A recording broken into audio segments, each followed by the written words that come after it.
Good evening, everybody. My name is Garen Coons. We're down here, and we thank everybody for joining us virtually. Today, we are going to have the Winnebago Tribal Council Candidates Forum. And as always, we want to open today's forum with a prayer. And today, we have called upon Mr. Chairman Brown to say the blessing for this forum. So, Chairman. Okay, thanks, Garen. Thank you very much. Thank you. Thank you, Marian. Thank you, Sandy Scott Jr., Les, LORELEI, and Brian. Thank you guys for stepping forward. Coming here to a challenge to be with us. You know, we're all here just temporarily, you know, in these seats, in this creation, in this life, to try and help us do good and be good for our people across the board, all of them. So I'll say a little prayer for us all, for you all. Heavenly Father, I come to you this evening. And I want to thank you for this day that you've given us all. Heavenly Father, again, I always thank you for all that you've done for us, all that you give us, how you help us. Heavenly Father, I'm gonna ask you specially to help us, help these people, help this tribe, and whoever else we can help and do positive. Help us unite and prosper. Give us all good directions, understanding.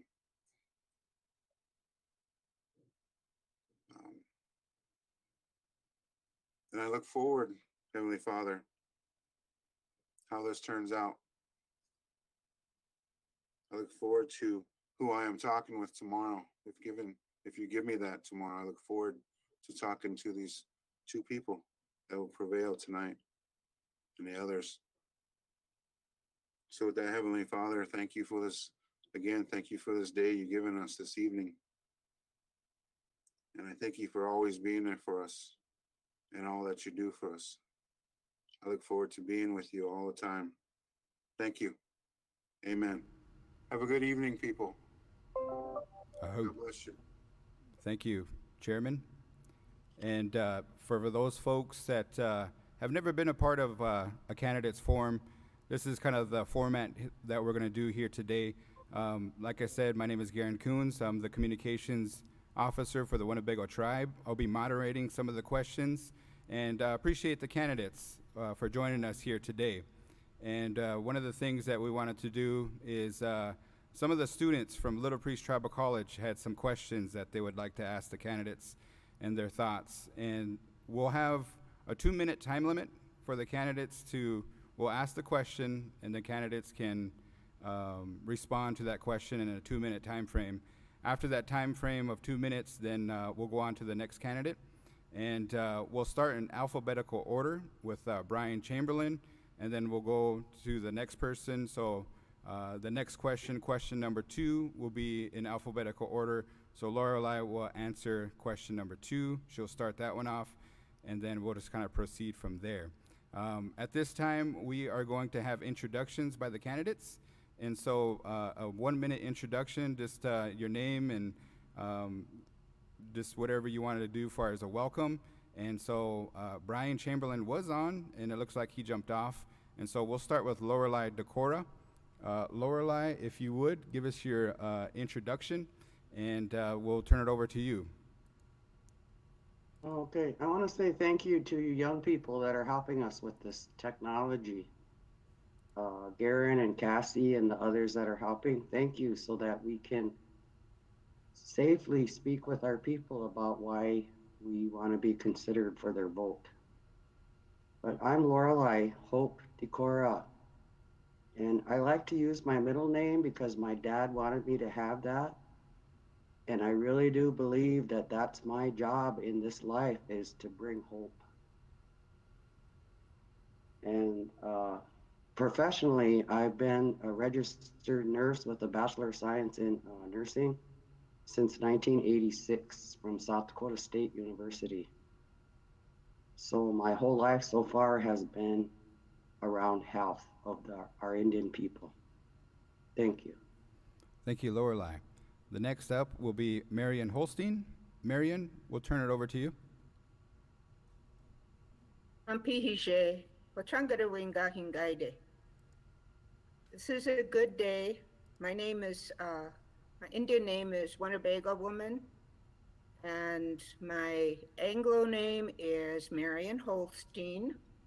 I too want to thank the students because, again, they are our future leaders, and I'm glad that they went ahead and set this up. And also want to say that I want to recognize that we do have families in mourning at this time, and want them to know that our hearts go out to them, and I'm ready to share all of my thoughts. So, Pinagigi. Thank you, Marian. At this time, we'll turn it over to Tribal Council candidate Les Painter. Les.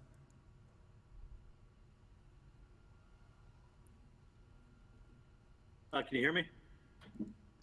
Yep, we can hear you. Okay. First of all, I want to say good evening. Good evening to everybody out there in the virtual world. And I want to say thank you to all the candidates for showing up tonight. And I want to say thank you to those who is sponsoring this virtual forum. And I want to begin to say to each and every one of you. My name is Les Painter, Cosmoniga, Bird Clan. And I just want to say, once again, good evening to all of you, and encourage our tribal membership to don't forget to vote tomorrow. One of the reasons why all of us are here this evening, and to encourage each and every one of you, and just want to say good luck to all those who are wanting to take that step and to step into the leadership position. And so I'd like to say thank you. Oh, thank you, Les.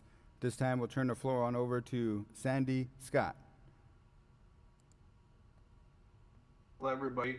Thank you for your time tonight. Appreciate it. Thank you for Garen and Little Priest for coming together to provide this opportunity for those that are able to, view the forum tonight.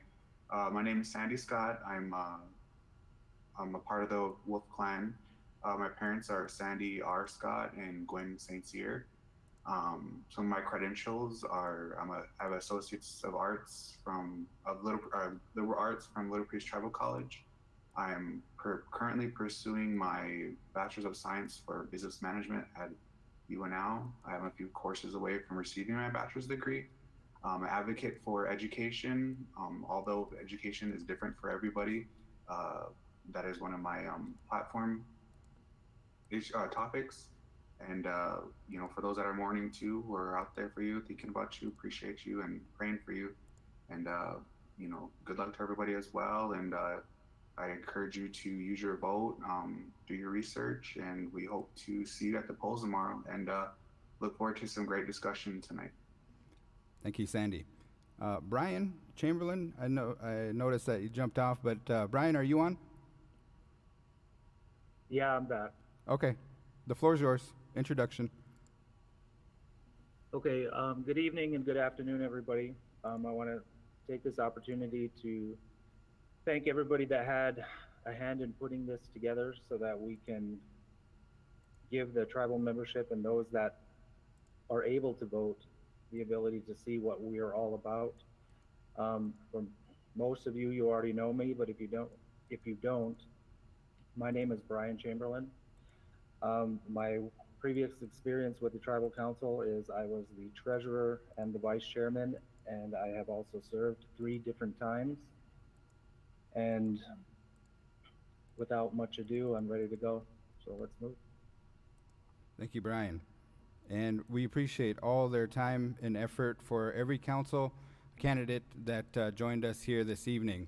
And like I said, we are going to start with the questions here. These are questions that came from the students, and we're going to go in alphabetical order. So we'll start with Brian Chamberlain, and then we'll go down the line to LORELEI for question number 2. But in response as well, we'll kind of stay in alphabetical order as well.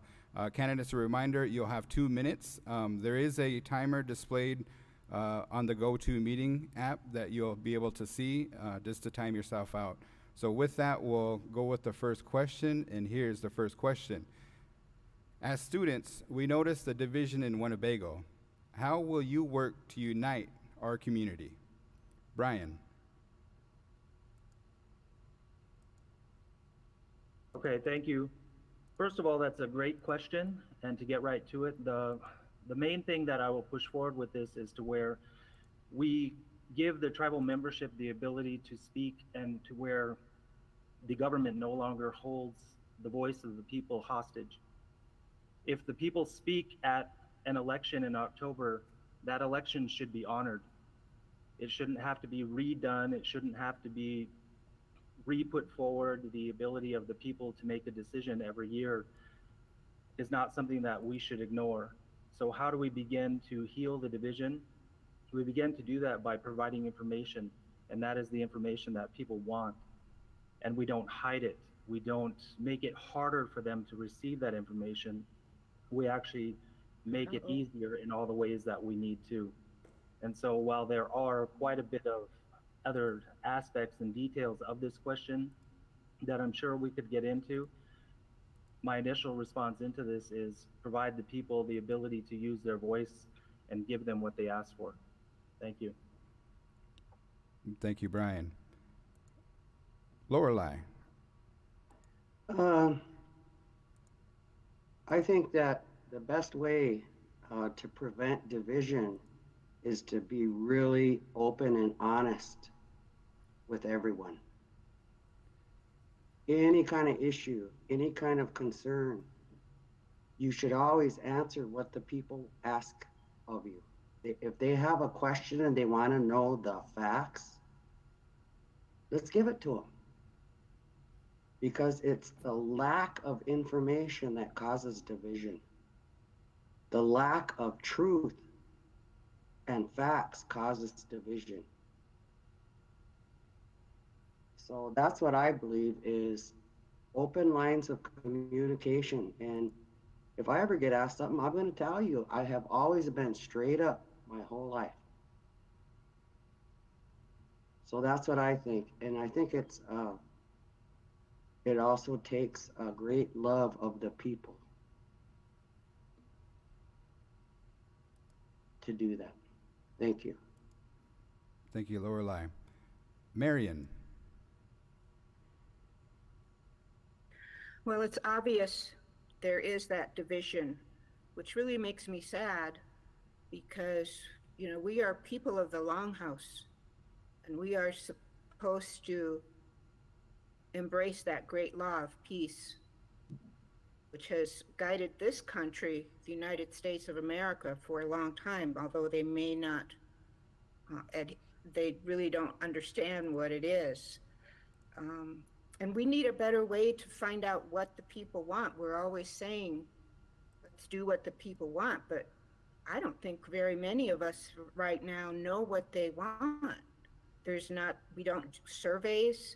Yes, we get out there and speak with people, but that's a small percentage. So we need to go ahead and survey our people, get out there and make sure that we're getting that feedback from them. And I definitely believe in transparency. And I think that's part of the reason why there is such a division, that transparency hasn't been happening.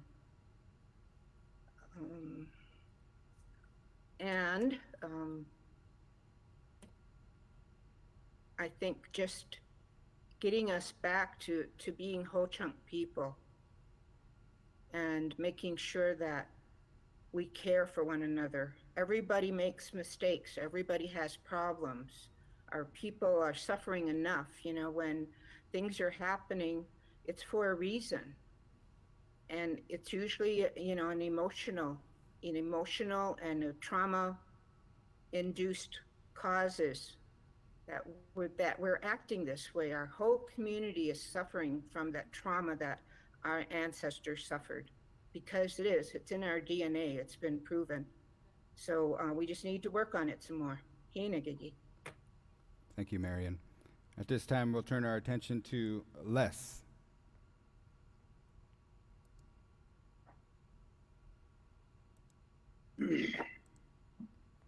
Thank you. That is a really good question, and I often thought of that myself.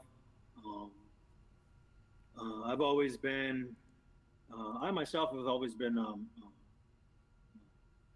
I'm the type of person that kind of sit back and watch, as opposed to kind of get in there and do certain things. Then I sort of mind my own business also, and not really, not until lately I haven't started paying attention, but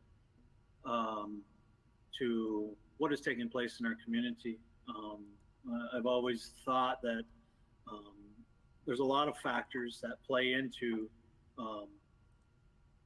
why we're doing the things that we're doing, and that, you know, a lot of the previous statements made by the candidates, you know, they touched on all of that. And I think we have an idea of those certain issues that that we all sometimes don't agree on, whether it's policy, whether it's individual identities. We don't share those old ho-chunk ideologies, that we're not really in tune with that, with our Indian ways and our Indian side, and that can give, and it's really tough for Native people, not just here, but all over Indian country. It's tough for Native people to try to coexist in a world where we have to live like the white man, and we have to sometimes we have to do both, and sometimes that's difficult for people to understand. But I think that's those are some of them, you know, reasons to why there's a lot of division and whatnot. Thank you. Thank you, Les. Question number 2, and we'll start with LORELEI in alphabetical order. So LORELEI will start this one, and we'll kind of proceed that way. Sandy. You got Sandy Scott and Oh, sorry. Okay. Yeah. All right. Back up here. So Sandy Scott, question number 1. As students, we notice division in Winnebago. How will you work to unite our community? Sandy. Well, I think a part of the division is, you know, I think it's understanding individuals' beliefs and their own, you know, ideas and things like that, and respecting that. And, you know, just being Native Americans and minorities and diversity in general, it's just understanding that there's differences and we need to value differences as well. There's a very beneficial, you know, thing from that, and understanding that. But also the division, I think it is a lack from communication from, you know, the current council and what things are going on.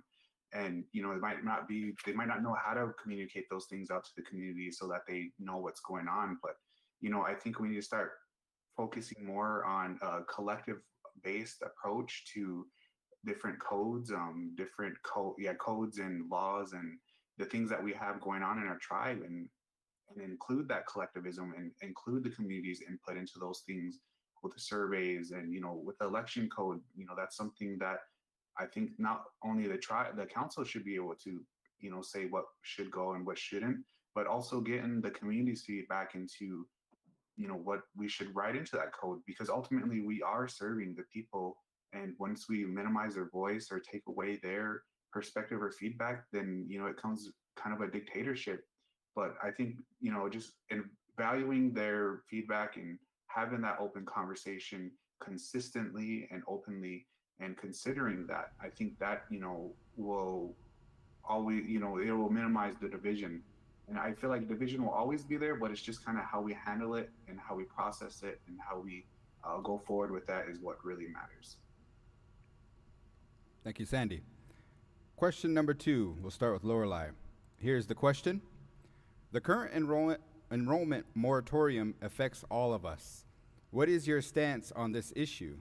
Should it be lowered to include other Indian blood, or should it stay at 1/4 Winnebago Indian blood only? LORELEI. Well, this is a major concern of mine, and I've been investigating it. I believe it was 3 years ago I found out that the tribal council had enacted a moratorium on the way the Constitution's enrollment states.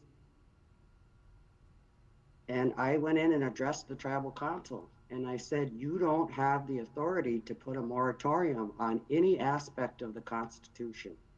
You don't have that authority. So they said they were gonna do a legal review, but nothing happened. And I actually talked with some epidemiologists about having a viable tribal community. And at that time, I looked with that moratorium in place, 2/3 of our tribal members are adults over 19 years old. And only 1/3 of our population are under 19. And that is very, very dangerous. It's supposed to be the flip side. The adults should be 1/3 of the population and the children should be 2/3. But with that moratorium, do we think us adults are gonna all live forever? So for one, I think the tribal council needs to remove that moratorium, because that's the way the people put in the secretarial election. You can get enrolled if you have that direct Winnebago blood, but you can use your other Indian blood so that you become a 4th enough to be enrolled in the tribe. And that's the moratorium they put on there. And their reaction to me when I talked to them was, well, we don't have enough resources we see all these Omahas coming over here to get enrolled here. We don't have the resources to serve them. Thank you, LORELEI. We'll ask Marian. I agree with LORELEI in that the median age of and most tribal communities throughout the country is very low, anywhere from 23 to 25. And I think that happens because of our longevity with all of our health issues. But there are a lot of children who won't be able to be enrolled anywhere if we don't consider this. And it's, we can accept them and then just ensure that, which is what we've always tried to do, is ensure that our culture and language is taught. Anybody, well, that's about all that I want to say, but we need to really consider this, because we're going to have a lot of future generations who won't either be qualifying for help and maybe losing their identity. Thank you. Thank you, Marian. Les.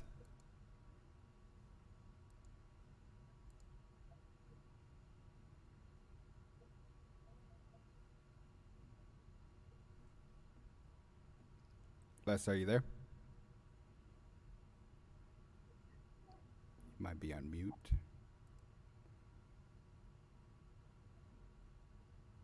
Yeah, I'm here. I'm having some technical difficulties.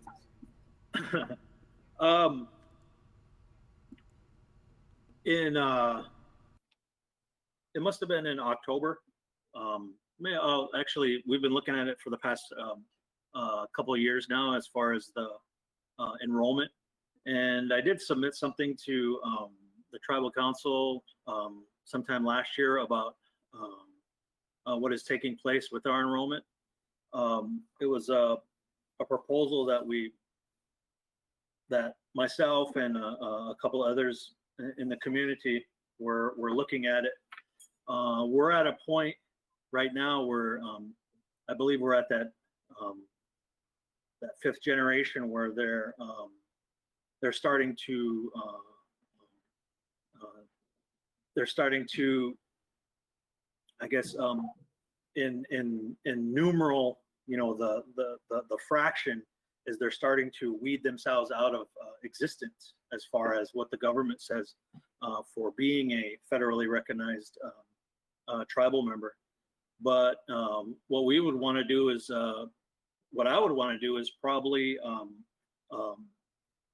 everybody that is 1/4 Winnebago to everybody that had 1/4 Winnebago blood is to move them up to 4/4, and then we would revisit that in about 50 years, or maybe even set it up for another 100 years until.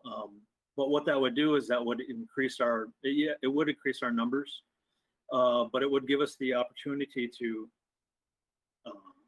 It would give us the opportunity to sort of enroll those members that are lacking that blood, due to intermarriage and whatnot. So I'm sorry I went over time, and I know I was having technical difficulties. Thank you, Les. Sandy. That's good. Can you repeat the question again, Garen? Sure. The question is, the current enrollment moratorium affects all of us. What is your stance on this issue? Should it be lowered to include other Indian blood, or should it stay at 1/4 Winnebago Indian blood only?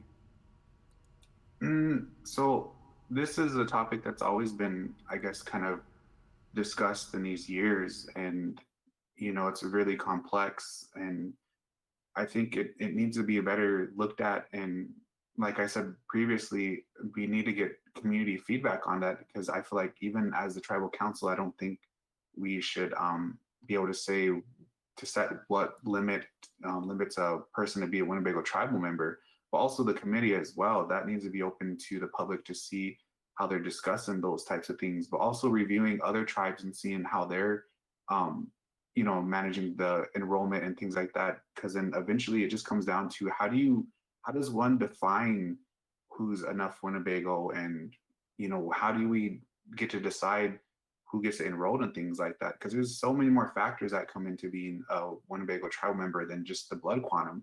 And that system wasn't even really placed on by us. It's by the federal government. And I know some people kind of have it hold dearly to their hearts that we need to follow that, but to an extent, that's what the thing that we got to start looking at is we're not defined by the blood that's coursing through our veins, but our teachings and our values and our beliefs and things like that.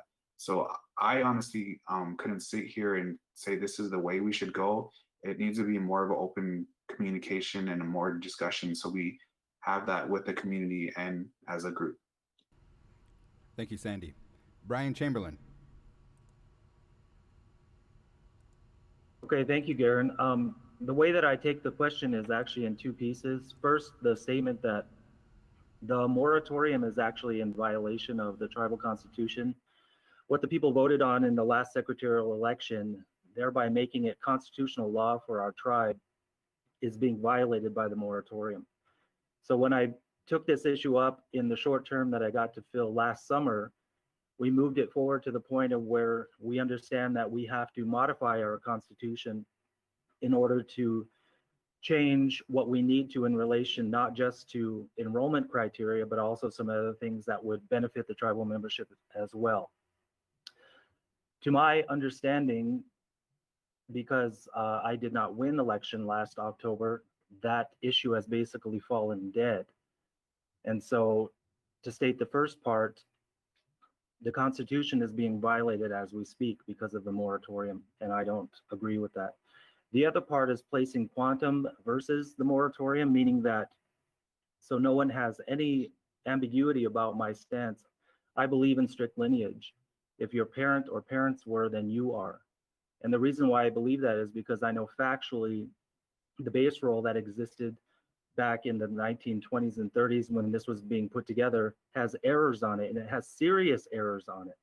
And so therefore, to try to believe that that base roll was somehow some holy grail of who is who and how much Winnebago and how much other tribes you are is actually a fallacy to believe in. And that needs to be adjusted. And it won't be adjusted until we all realize that lineage is actually the only way to go, because you can add other tribes and you can add other blood into making you a tribal member, But as we're all aware, over time, if you don't marry another tribal member or your children are not born from those unions, time will slowly make it so there are none of us. That needs to change. Thank you. Thank you, Brian. In alphabetical order, we'll start with Marian on this third question. It's a student question. Marian, here is the question. Give an example of how you will behave professionally at the council table when you are confronted by unprofessional people.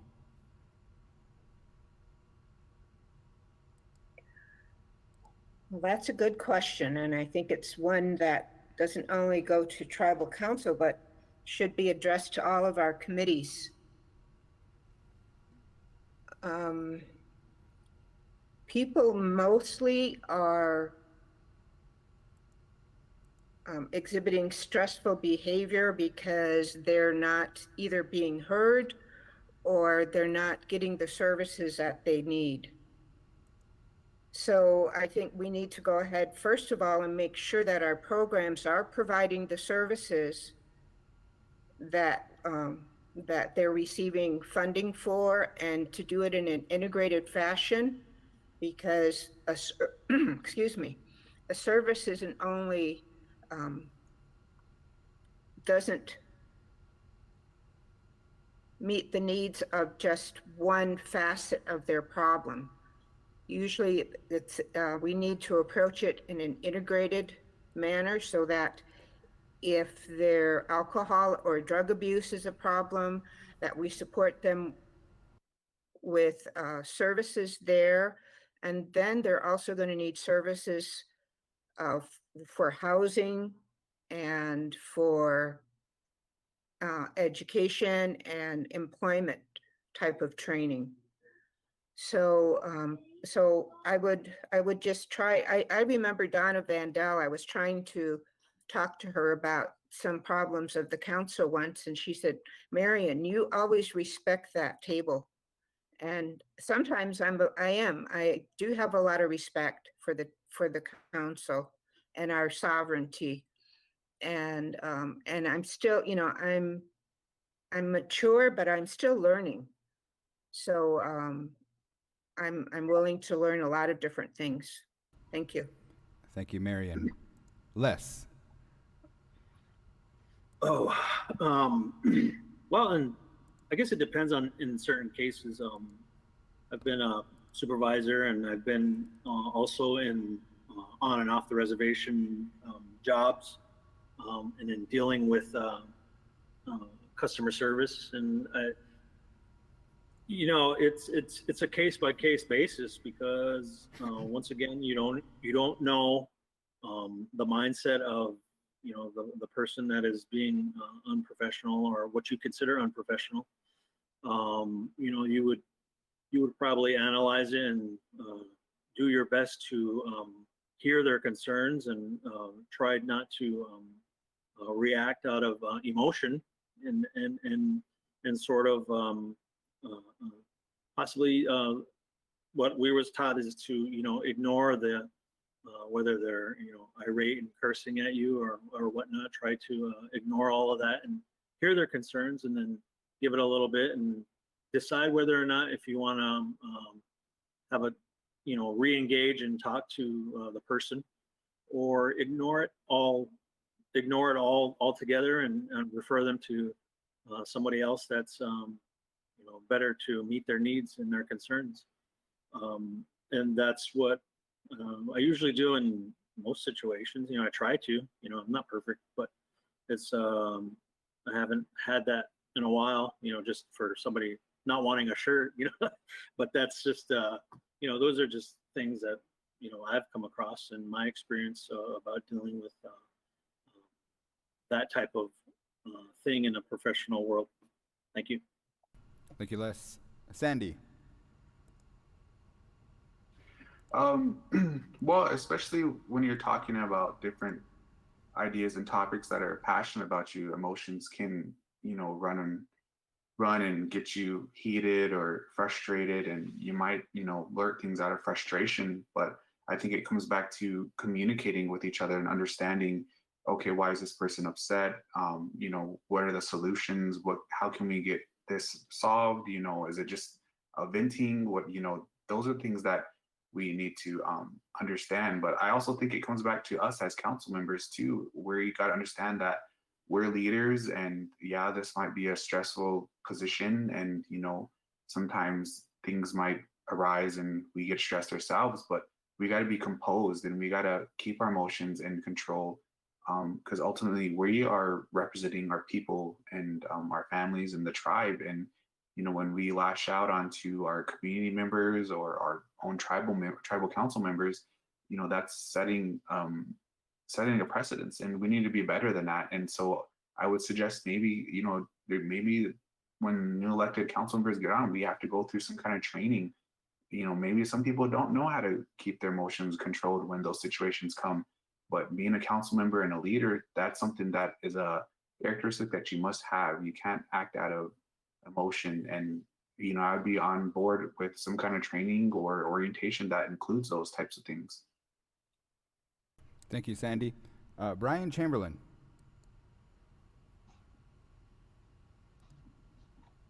Okay, I think that this is a good question, and again, breaking it into the pieces that make the most sense to me. When people come to the table, or even to you as individuals, based on my experience, I found that for the most part, they want to be heard. They want someone to listen to them. They want someone to understand their points of view, the issues that they're discussing or that are affecting them.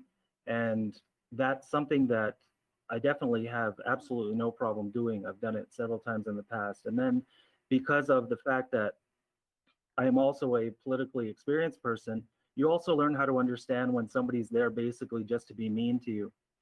And those people will, go out in the community, spread lies about you, say things about you that aren't true, attempt to get people to believe them when the reality is different. I mean, that's happening to me right now. One example is that I, at some point, supposedly said at the council table that culture doesn't belong there. And I'm like, okay, that's probably the most ridiculous lie I've ever heard. But at the same time, you learn to understand those things, and you also learn to understand why those people are the way that they are. That's how they were brought up. But at the same time, you still try to listen to what they're trying to say. And if there is something there, then you try to provide what they need. But getting back to the main part, most people want to be heard. And so therefore, as representatives of our people, it is actually our responsibility. So I don't want to get it twisted. Some people just want to say negative things, that's for sure. But you don't sign up for this if you can't be there when somebody's not able to express themselves in the best way. Because good leaders are able to find the message even when it's being screamed at them. And I've done that in the past several times. Facebook me and I'll give you examples. Thanks. Thank you, Brian. LORELEI. As a nurse and having worked in the Indian Health Service, I would have patients come and be very angry and frustrated. But I understood it's the pain and the lack of help that they're getting. And so I would always say, how can I help you? And I think our own Winnebago people, when they come to the tribal council, they have pain and they have frustration because something isn't working the way it should for them in the way of services. And so I think everybody around that tribal council table needs to listen and let them have their say. And then try to figure out how we can best help them. That's our responsibility. And no one sitting around that table should ever holler back at any one of our tribal members, ever. So that's my thought. Listening and helping our people find what the help that they need. That's why they came there. They're not getting the help they need. So thank you. Thank you, LORELEI. Folks, that is the student questions there for, they had 3 of them from Little Priest. We appreciate the candidates that answered all those questions. We are going to go into the viewer questions. And we did have a mass of 45 questions come through. So we appreciate everybody that submitted questions. We're going to try to get through as many as possible. And so we're going to start in alphabetical order. Marian was first last time. And so we are going to go with Les Painter on this one. And it looks like Les is, there he is. Here's the first question from the viewer. Give an example of how you will uphold the tribal code and constitution. Give an example of how you will uphold the tribal code and constitution. Les. That's a good question. And being that we have probably the shortest term in the history of tribal councils in the whole world, that is probably the field that we have to look at as far as our policy. And an example would be take a look at our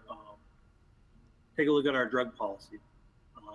That needs to be reviewed. I believe it's unfortunate that these things happened, but these policies are put in place to that is the tribal constitution that we have enforces the code, and the code is the law of the tribe, as long as just like the constitution is.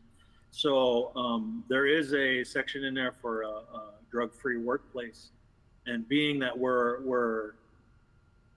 the tribal council is standing up and taking an oath, there is laws in there that holds you to that. And so we would have to look at that.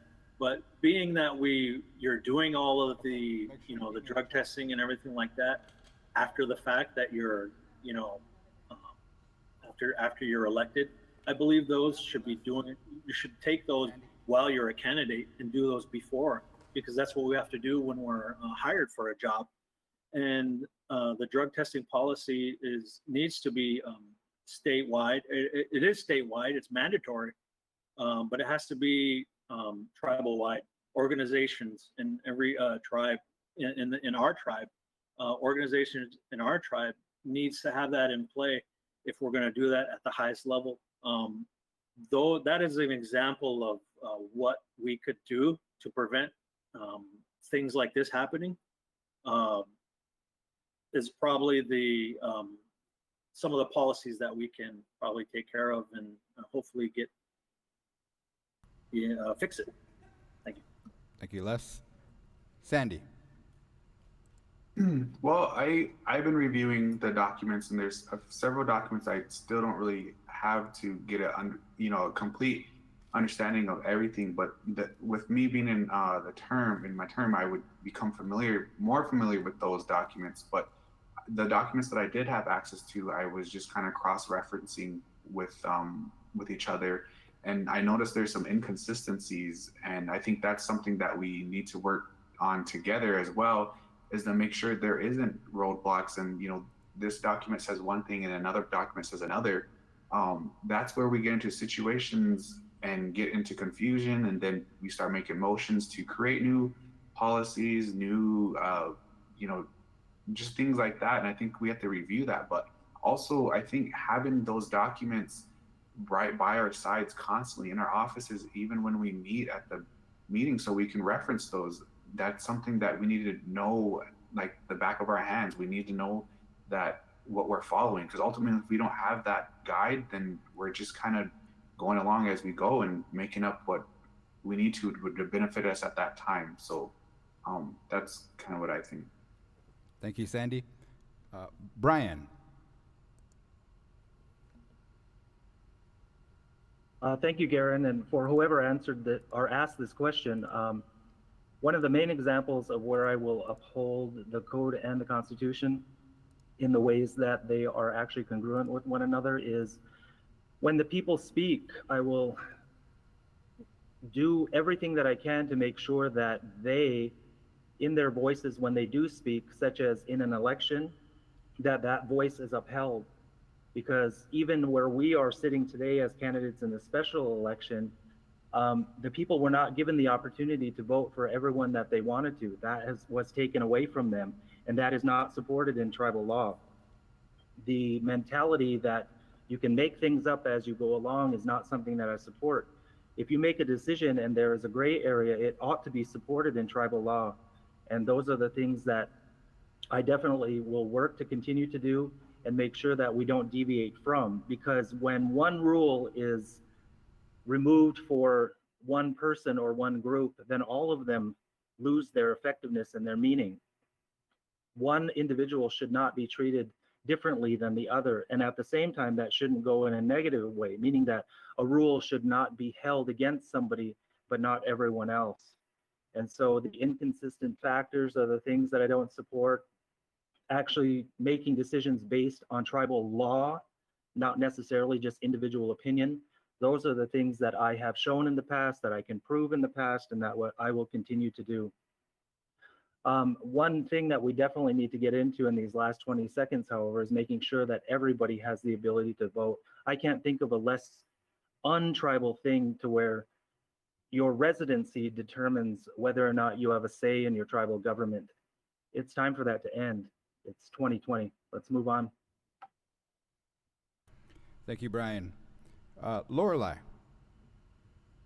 I can see two things right now that I've spoken about is upholding the Constitution is removing that moratorium that the tribal council has against enrollment, the way it's stated in the Constitution right now. The tribal council does not have the authority to put a moratorium against any aspect of our Constitution. So I'd like to get that removed right away. And secondly, we cannot impose a policy that violates our federal protections as members, as American Indians. I don't know how many people don't realize that. Why did we have to get a law passed to protect our spiritual beliefs and practices? We're the only people in the whole world that had to get a federal law passed to protect how we pray and how we practice our spirituality. And for a tribal council to take that belief, that right away from two members is wrong. They're saying that they don't want to give their hair to non-Indians because our hair is very sacred, should have been protected. And so I think that urine testing is easily done. And why is this follicle stuff? We're giving our Winnebago DNA to some non-Indians. The hair follicles have our DNA in there. Who is this company that we're using? And what are they doing with the DNA of those tribal council members they got? It's a much bigger issue and it's very dangerous. Okay, thank you. Thank you, LORELEI. MARIAN. Yes, I think reviewing and interpreting laws takes a special skill. As a law enforcement officer, I did have to always look at the spirit and the letter of the law. And I neglected to say that I do have an AA degree in administration of justice, and I took several business courses with the UCLA School of Business. But the last time I ran, I also wanted to see a constitutional amendment, because our Constitution right now is basically a boilerplate type of Constitution. When the Indian Reorganization Act, the federal government just said, you people need to get some constitutions together. And they sent out these examples. And that's basically where we got our Constitution. But there are many tribes in Washington State and in Montana in particular. When you talk about division, other tribes have this division too, but they come together, talk about it, and try to ensure that everybody's voice is heard. But if we did create a constitution that recognizes our Native heritage, I think that would take us one step further away from the colonialism that has been, that has impacted our people and a lot of people of color. So a tribal constitution that is for the Ho-Chungatta. Thank you. Thank you, Marian. We are going to go with question number 5. Sandy Scott will start this question according to alphabetical order. Here is the question, Sandy. How will you serve all Winnebago Tribe of Nebraska members, not just on reservation Indians? Sandy. That's a great question. And I think that's another issue that we've been kind of battling. And I actually spoke with a community member today, and I actually did a survey, a brief survey, kind of asking that question as well. And the response to that, I think I got around 65 responses, and most of them said, you know, the question was, do you believe there should be more communication with current issues and events for the Winnebago Tribe of Nebraska? And majority of them said yes. And I think we need to be a little bit more better on informing everyone. And, you know, one of the individual I talked today, they said they didn't have access to the internet. So, you know, those are some of the challenges that our tribal members are still dealing with.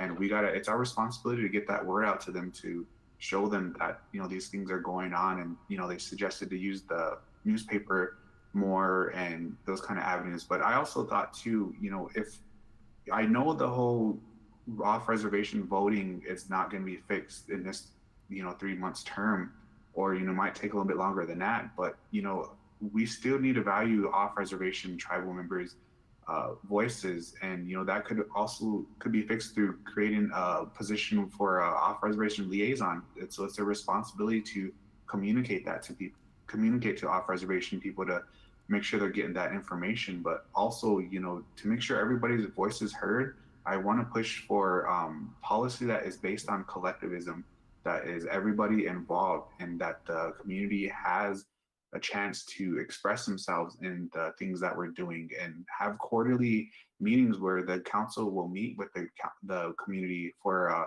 whole day to hear suggestions and, you know, concerns and things like that. We need to be more open with the community and listening to their feedback.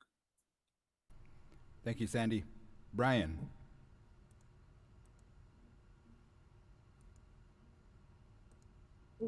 All right, thank you.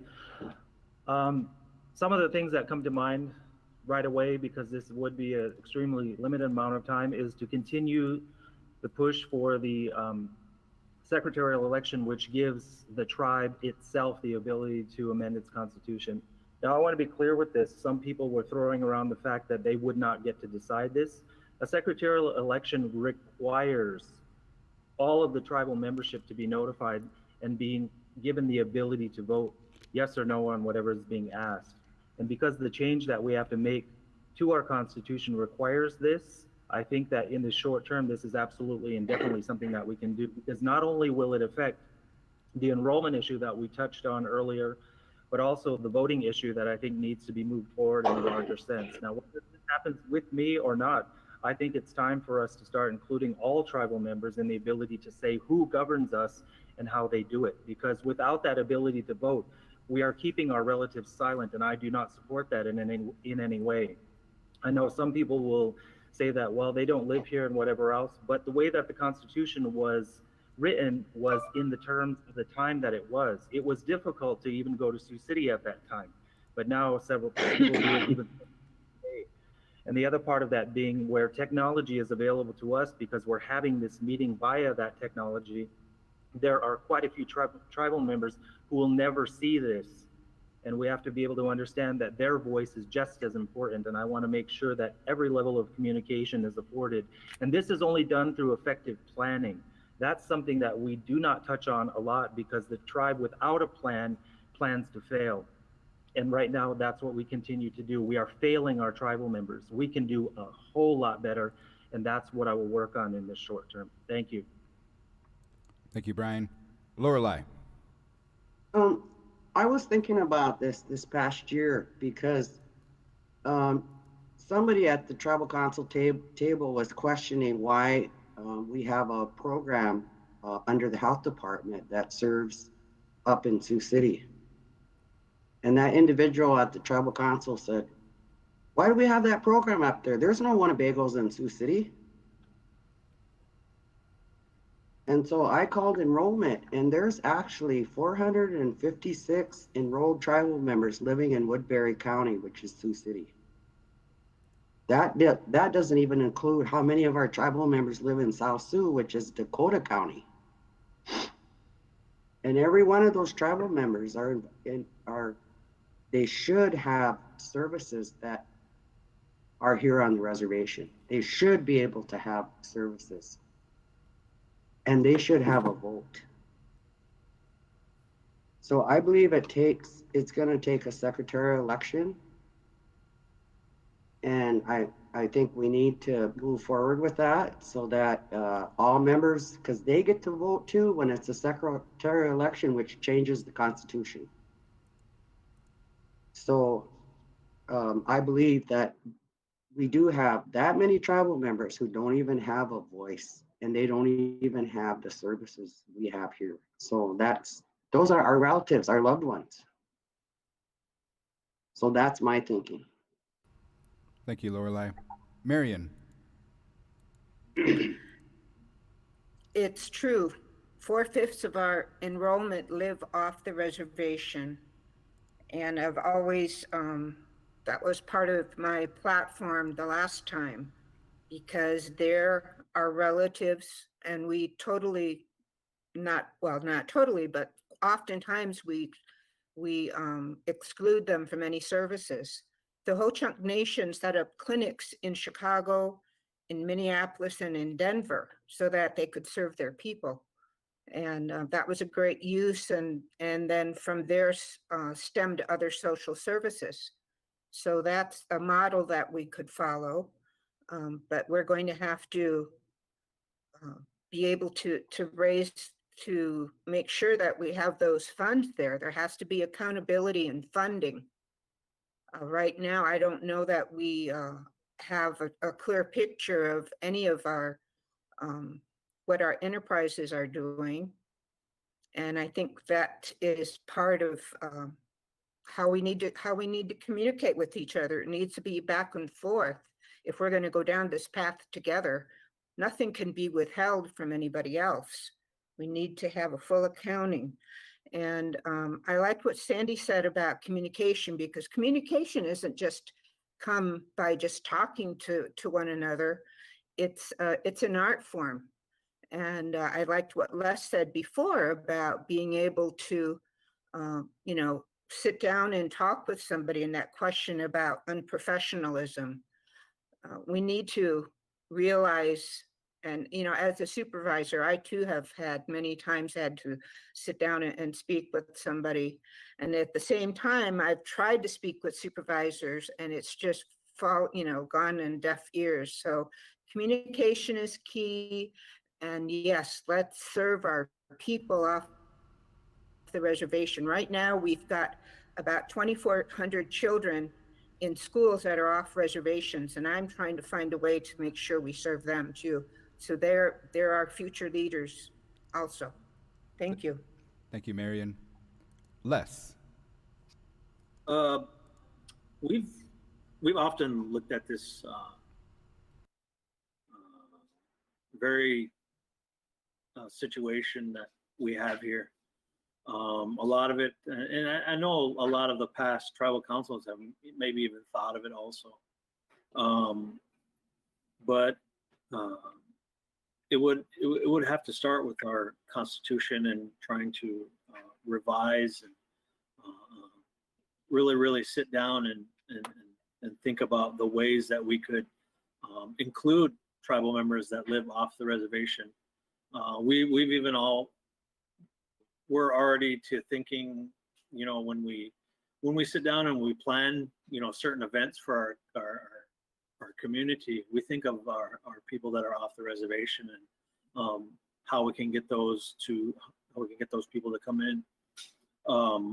and we always talked about maybe once or twice a year having a gathering to where our tribal members can come home to express their opinions and maybe utilize the services throughout that'll keep them satisfied or not satisfied, but keep them until the next meeting. So we have been thinking about it, and it is a very touchy situation, and I guess in order for all of us to come to that agreement to include all tribal members, it's going to take everyone to get together and think about it. And we've even had it where we had all the programs in the community to come together, and that was pretty tough, to manage, just to talk about, services for, our community as far as youth and whatnot. But it is going to take a lot of communication, a lot of thinking and a lot of planning to do that. So thank you. Thank you, Les. Folks and tribal council candidates, that was 5 questions there. 3 from the Little Priest Tribal College students and 2 from the viewers. And I just wanted to kind of make mention of how it's going to go tomorrow for those that are tuning in. We are streaming this on Facebook, the Winnebago Tribe's Facebook page, as well as Little Priest, and then we're also streaming on the Winnebago Tribe's YouTube channel. The polls will open tomorrow at 8 a.m. And they will close promptly at 8 p.m.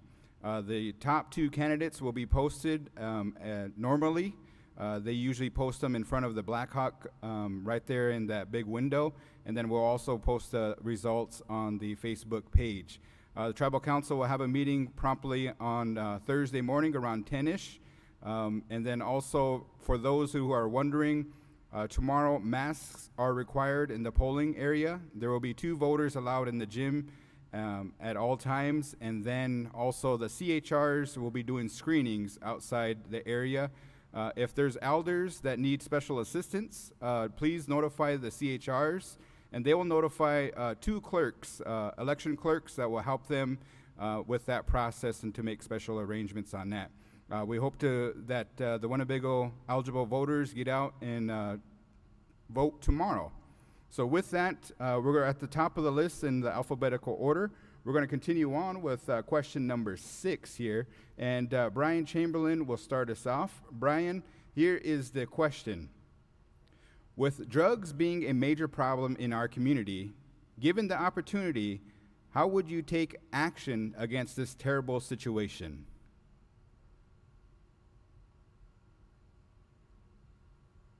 This likens back to a question that we were actually asked at the in-person Little Priest Forum last fall. And then I guess to start off, it's kind of challenging to solve drug addiction in 2 minutes, but I'm going to give it my best shot again. The first thing, and what I said back then is what I'll say now. Toward anything related to any addiction, what we need to do as a tribe and as a people is unleash our most powerful weapon, and what that is education. Because education opens all doors, and it gives us the ability to meet any challenge that we face, including what we're discussing here. Education, not just from what we see adequately displayed, at least, maybe not necessarily absorbed, is where you work toward prevention. You should also be providing education on what to do once you're in the scenario. I don't know if you were going to start the timer, Garen, but I've been probably speaking for a minute, so I'll stop myself when we get to 1 minute. We're getting back to the point. One thing that I know we definitely need is, because when people find themselves in the grips of whichever addiction it is, they don't know where to go. They don't know what to do. And that isn't just the person who is addicted, it's those in their family, it's their children, etc. Through effective and adequate education, we can provide mechanisms, avenues, and solutions for all of the people that are affected by this. These are done through various examples that obviously we can't dig into in these 2 minutes, but to answer the question, these are the things that I would work toward and that I definitely advocate for. unleashing our most powerful weapon, and that is education. Thank you. Thanks, Brian. Apologize for not starting a timer, but you ended up with 20 seconds to spare. We're going to go on here, and LORELEI. I think we really have great programs in the community trying to serve our people who are sick with addictions. We have our alcohol program. We have this DDU over here. And we also have a lot of education when we could be in the school. We have education to prevent our kids from getting into these drugs. And we also recognize that unhealed trauma, childhood painful trauma that happened in their lifetime contributes to how they get get into addictions, whether they're drinking alcohol or they're doing drugs. So we have a great behavioral health program too, where we can get our people in so then they can work through these unhealed traumas that they're experiencing. I understand this. I was in at a meeting, and that I don't know if everybody's aware that methamphetamine used to be prescribed in the 50s for anti-anxiety until the government found out that it was addictive. So for methamphetamine addiction in our community, it should tell us that we have unhealed trauma and people are self-medicating because of that unhealed trauma. So I think we have to do the education to prevent new addiction, but we actually have good services to help those relatives that are sick with these addictions. Oh, that's my thinking. Thank you. Thank you, LORELEI. MARIAN. Methamphetamine was also given to soldiers throughout some of the wars. So yeah, it's been with us a long time, but our programs can definitely improve what they're doing right now.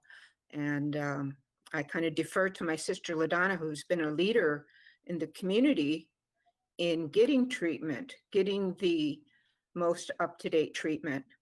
And she was just saying last night that 1 week of detox for methamphetamine use is not enough. It's just it's not enough. It's not going to help, and it probably would do more harm than good. But then we also, I don't know why we can't go outside of our community to find out what other people are doing. We don't have to invent everything that we use. People are doing great things out there. Let's borrow. If you've known me for any length of time, you've heard me say we don't need to reinvent the wheel. And while I have this opportunity, I want to refer everybody to some of the Blackfeet tribes YouTubes when they were having conversations on their tribal constitutions. Really learn a lot from that. But getting back to the drug abuse and alcohol abuse, yes, I agree with. I'm a big proponent of trying to understand why people do this, and it is to help numb that pain. There are other ways we can teach. And now at one point we had a meditation was taught in our schools, but again, it's a lot of that unresolved trauma. Behavioral health needs to be employed, but then also for our families, because our families are the ones dealing with those individuals in their homes, and they need that support too. Thank you. Thank you, MARIAN. Les.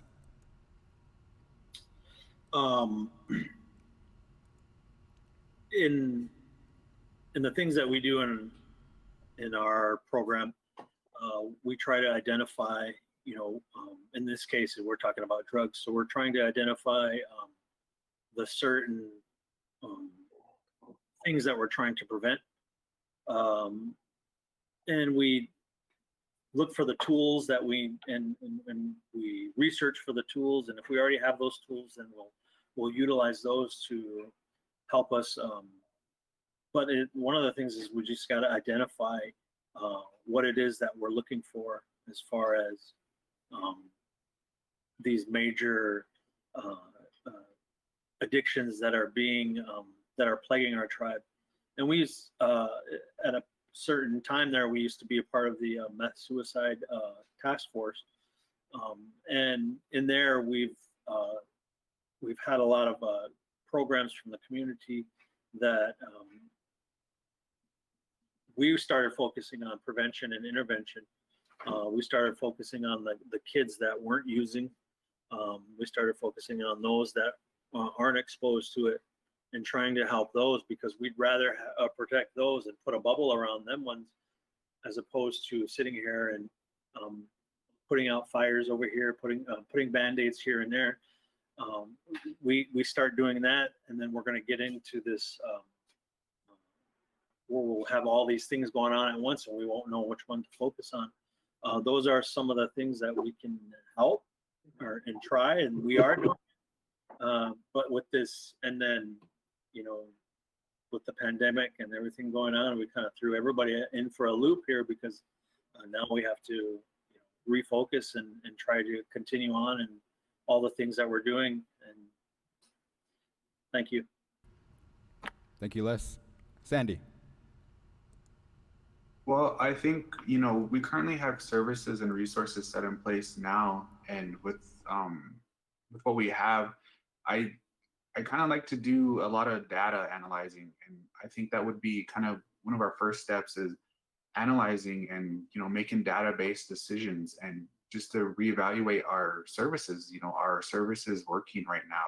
Do we have enough resources for our communities? And that way we have something to measure to see if okay, this is working, this isn't working, we need to improve in this area. And then with addiction, it gets complex. And I was having a conversation with someone the other day, and it has a domino effect. You can hurt from it even though you're not using a drug, from a parent or a loved one. And I'm an example of that. I had some really close loved ones growing up that suffered from methamphetamine and alcoholism, and that puts a lot of mental strain on the individual, and that could lead to suicide, depression. And I agree with the education being one of the solutions, but also breaking that cycle with our youth.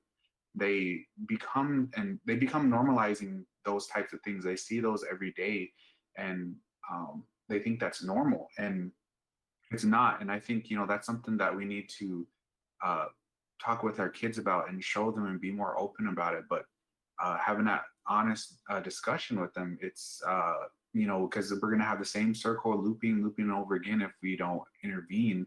And that's something that we need to be consistent about as well. I mean, we have all these services and things, but we have to be consistent with it. And that's something I think that's lacking too, is having a plan.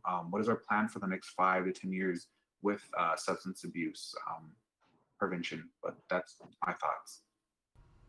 Thank you, Sandy. We are going to go on to question number 7. This is a question, candidates, I want you to inform you that you don't have to answer every question that comes your way. If you feel that this question or any of the questions you don't want to give a response, you're more than welcome to do that. Just give us there's a chat feature in the go-to meeting. Just let us know that you don't want to answer the question, and then we'll go on to the next person. The first one up on this one is LORELEI, and here is the question, LORELEI. Since the Tribal Council has gone so far as to include a hair follicle drug test, if we pulled your credit report, what would that tell us about how you take care of money? Or can you be fiscally responsible? Oh, I've always had poor credit my whole life.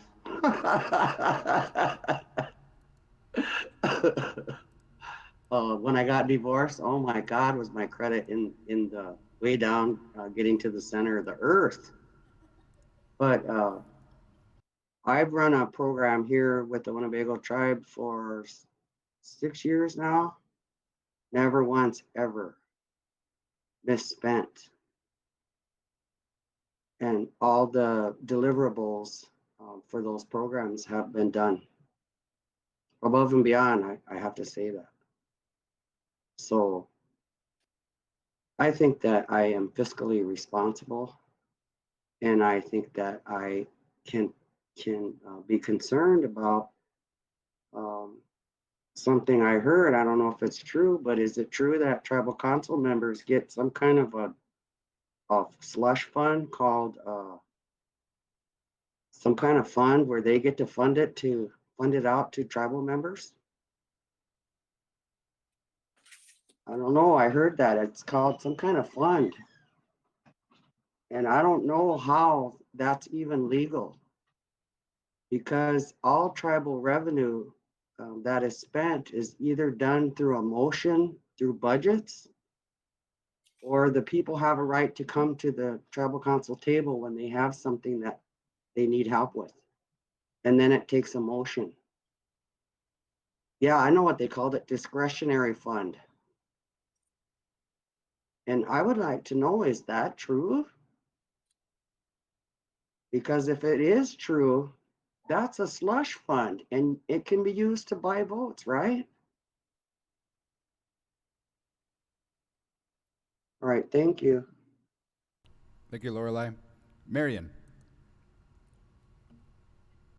Well, in the beginning, I really didn't really understand what a credit report was and how important it was.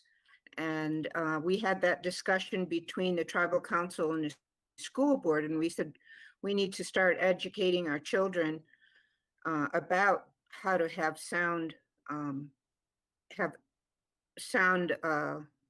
financial management within their home life also. But when I was the Head Start director and I first went in there, my salary was quite a bit higher. So every time we got some extra funds, all of the other staff salaries were increased before mine. I'm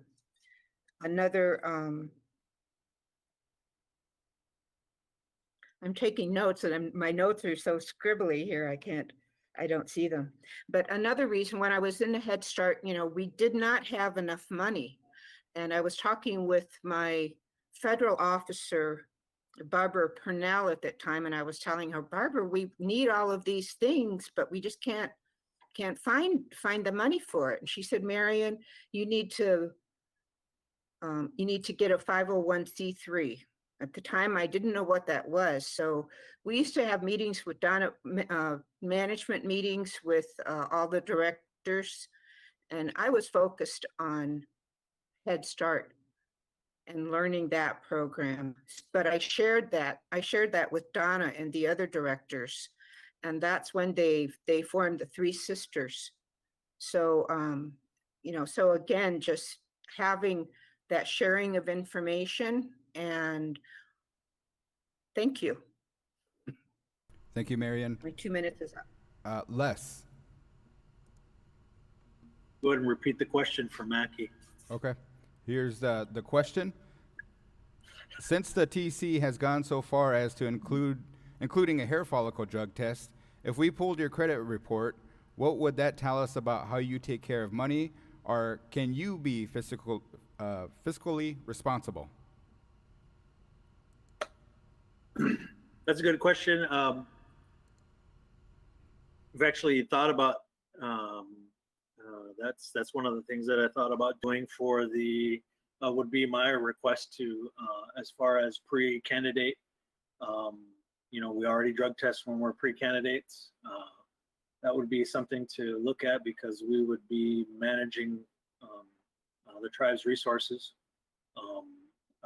As for me, yeah, I'm all for it. I don't have any bankruptcies or anything like that, or any major things, but I think that would be something to, look at in the future. I mean, like I said, I've been in the health department for a long time, and we've had to, and we've always kind of underspent, in our budget, but we've, I mean, being financially and responsible for those budgets,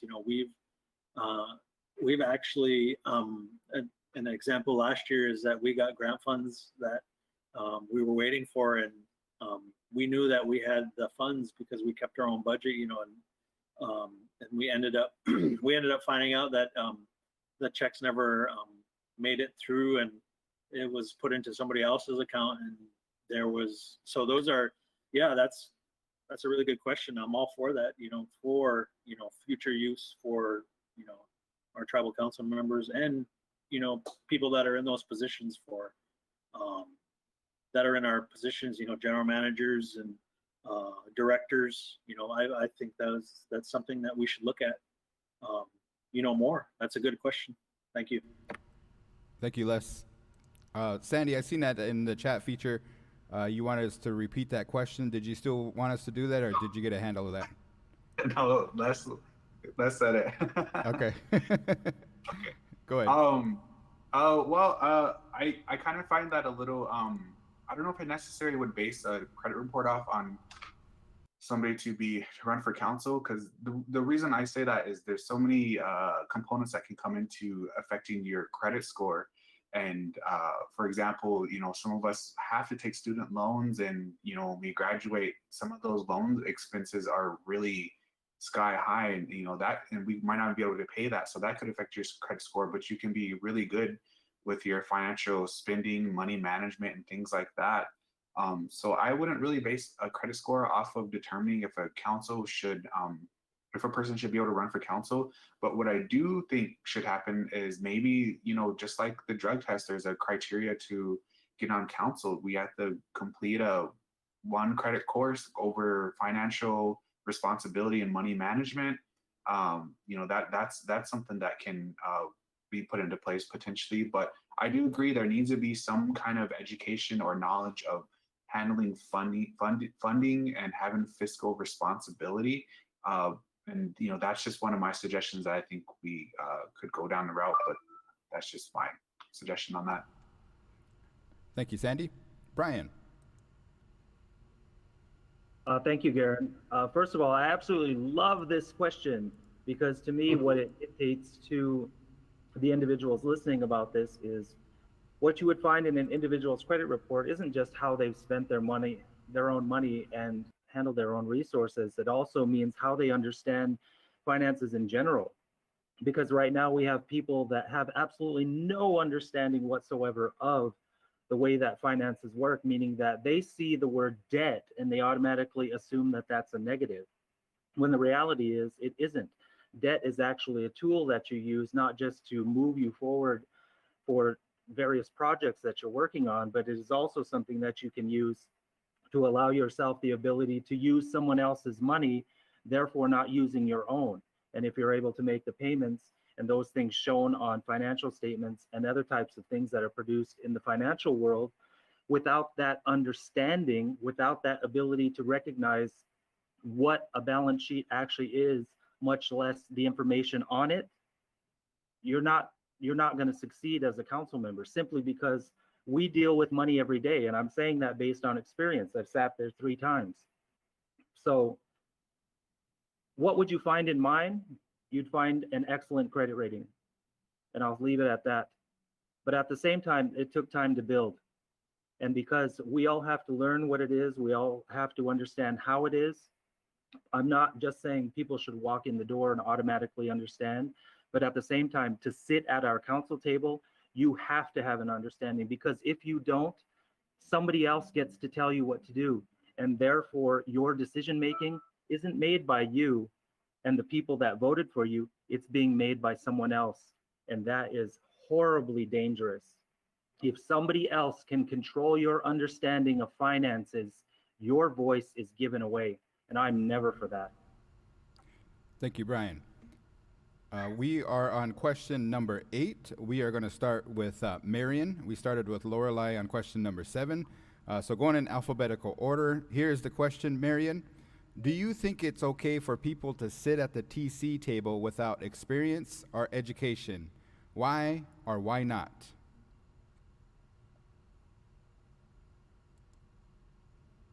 I'm sorry, Garen, you were cutting out. Can you repeat that? Sure. Do you think it's okay for people to sit at the tribal council table without experience or education? Why or why not? Okay, what I think you said was, do I think it's okay for people to sit at the council without education or experience? Yeah, do you think it's okay for Because people? even that second time, I didn't hear it. Sure. Do you think it's okay for people to sit at the tribal council table without experience or education? Why or why not? Well, I think it's important for both, for education and experience. Education, opens our world.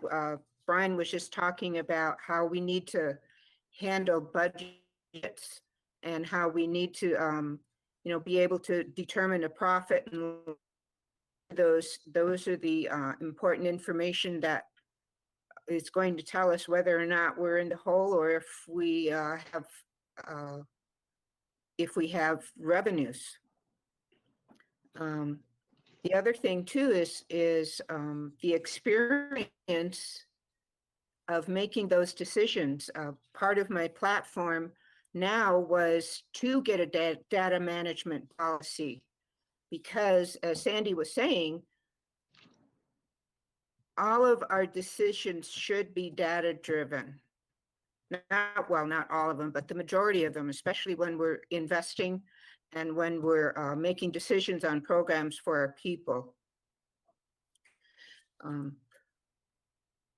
And yes, education is important. That's one of my major goals for our children, is to make sure that they have a good education in our schools. We want to send our children to our own school, but not when their proficiency levels in math are 17%, when our proficiency levels in English is at 35%.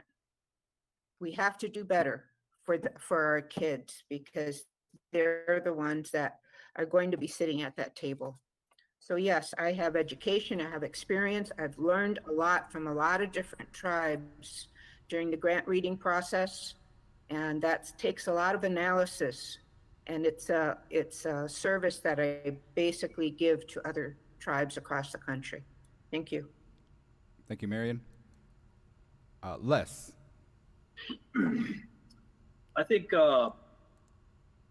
we have to look at that question on a really large scale, because although it does involve our tribal leadership, there's a lot that plays into that, as far as whether you're culturally in tuned, whether you practice and your ideology, your thinking, culturally will be really to influence your decisions. And these things we can't ignore, no matter who you are, no matter who you are, where you are. If that's because that's what it requires, when we do lead our people.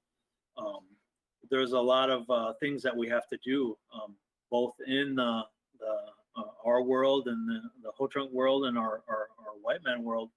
And certain jobs that you do need to have education, and that's what they require. As far as when you apply for a job, education requirements and experience. But then again, there's certain jobs where you do start low and you work your way up. And you gain that experience, through life, and those things that you do in those certain jobs, that that your job, your trait, whatever, that gives you that experience. And so yeah, those are important things that we need to look at, as far as what we need to do to become those leaders around the table. So yeah. Thank you, Les. Sandy.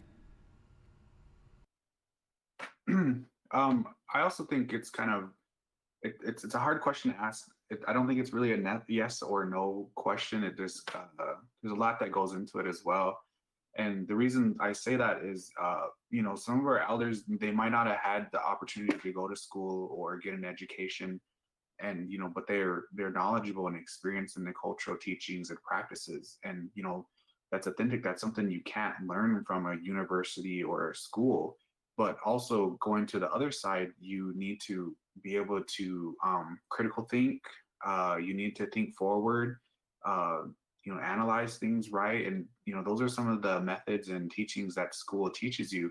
So having the balance of those both, it's really important. But I think also it comes to us setting a standard for ourselves on where those lie, and that's a conversation that could get complex too. But having an understanding with both, I think it's really important. Thank you, Sandy. Brian.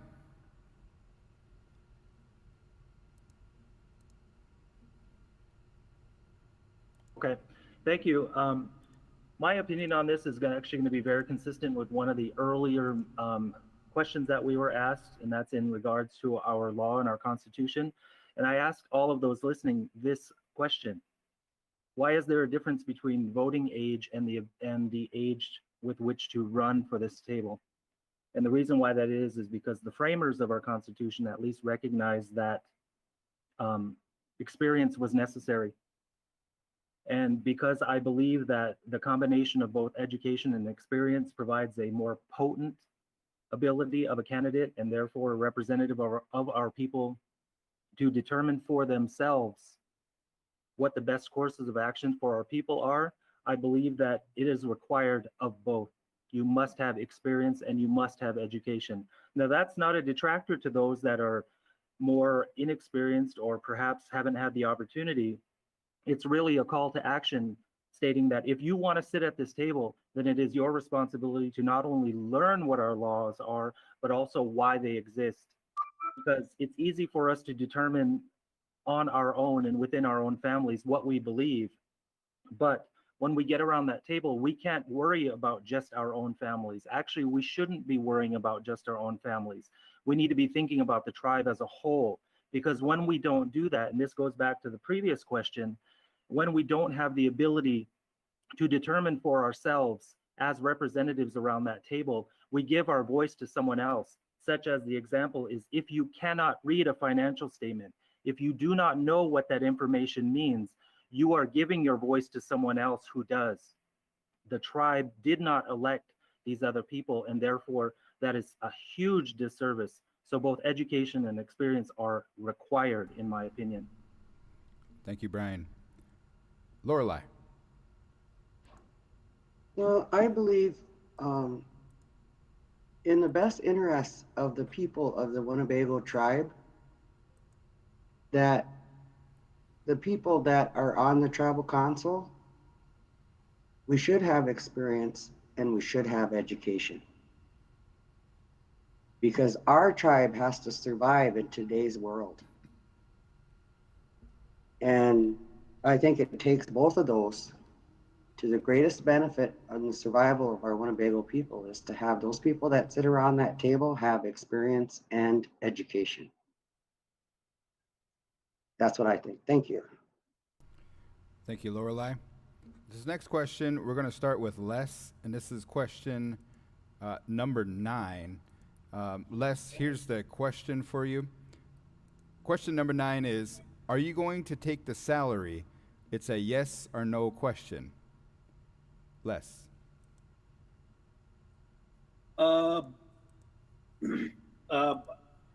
If we were going for the long term, we would, there is probably, yeah. I mean, because being on the tribal council, you have to devote your entire time to doing that. If it was possible for me to, myself, it was possible for me to continue on with my job, then yeah, I mean, I would, no doubt I would. But you would have to put 100% in time into being there for the people and That's a very good question, because that is something that um, we've asked of our tribal council members in the past. And if you make more money at your job that you have now, then you're on the council and you say that you're saving money, then you're really not saving money, because you're in the job that you're making the most money at. So that's a very slippery slope. But I mean, you can't have your cake and eat it too. That's just you either do it as a public service and we do everything in the evening on our own, or you either take it, because precedence was already set. It was already set a long time ago. But yeah, that's a really good question. And in the short period of time that we have here, I'm sure that we'll be in our regular jobs, doing our regular thing, and then doing the same thing as, we'll be council members also. So yeah. Thanks, Les. Sandy. I think, the question, there needs to be a little bit more depth into it. With tribal council, it shifted through the years. There was a time when we just served and we weren't paid, and it was a duty and honor to serve the people. But now with everything today, there's so much complexity into it, and you're serving the people, and that really comes back to on how much you put into it. Whatever you put into it is what you're going to get out of it. And determining how much work you're doing, how much you're getting involved in the things you're doing, I think the salary, it does play a part into that, because it's not an 8 to 5 job either. You're constantly being a leader for your people, regardless when you're on the clock or not. And I know this is a touchy situation, and people could see it, well, they're just on there for the money and things like that. But you got to think, with this short term, and we're giving up our jobs, I don't think that's the benefit why we're hopping on here, is for the money. It's in order to serve the people. But I mean, that's where I personally feel for that. Thank you, Sandy. Brian. The quick and easy answer is I will do exactly what I did last summer, and the answer is no, I will not. I do believe that my service has value, and therefore that needs to be considered, just as all of the other candidates as well. But to take the salary, no, because I truly believe, and I've said this 1,000 times, and I will say it here publicly again, I believe that you can give to your tribe and to your people and expect nothing in return. So my answer is no. Thank you, Brian. LORELEI. Well, I'm not real sure how to answer that, because we don't know how much time we're going to be, how we're going to end up, and how much time we're going to be here until October. So I think I have to wait to be able to answer that until you see the outcome of the election. Thank you, LORELEI. MARIAN. Well, my answer is yes, but I would really work hard. And I say yes because right now I am just living on Social Security. I worked for the tribe when we didn't have any 401k plans or anything. So I don't have a lot of money saved up. We didn't make a lot of money, so we couldn't save a lot of money. But at the same time, I would share that money with my family and those who need it. Ask out there right now, and I help out whenever I can. So yes, I would, but with that work, I know right now the work I'm doing, I'm working 60 hours a week. I worked for 2 years, 60 hours a week without getting any salary. That was some of the school board work and the work with the Nebraska Indian Ed. So I've been there at that point where I've given my time to my people. But right now, maybe we need a reduction, but every penny that I may receive, it will be well earned. I used to tell my Head Start staff, when we were talking about how hard we worked, I said, well, that's what we're paid for. I said, when people just sit there and don't do a job, or do a job not 100%. They're, paying their bills at work, etc. To me, that was just like stealing money from the people. Thank you, Marian. Thank you. We are on question number 10. We started with Les last time, so we're going to start with Sandy Scott. Here's question number 10. What do you hope to accomplish in the next 3 months? Sandy.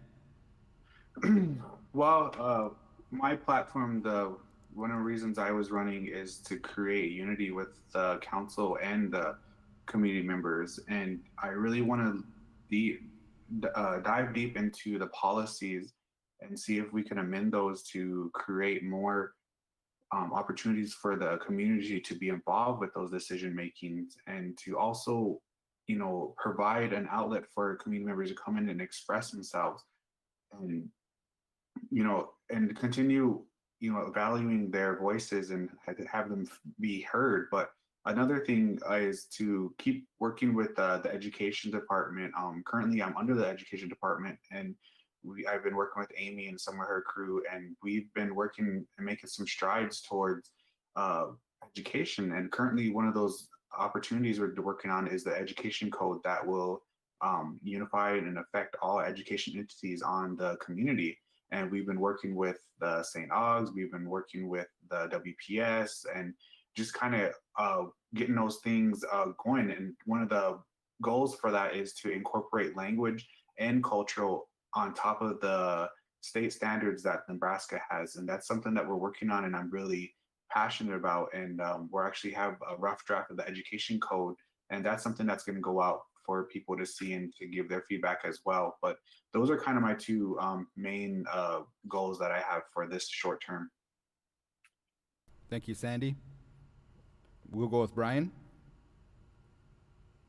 Yeah, the short term is actually pretty challenging, so I'm not exactly sure, what we would effectively do. But the first thing that I'm definitely advocating for is the reignition of the secretarial election process, not just for the enrollment issue that faces us, but also the other issues related to our constitutional law that need to be amended in the long term.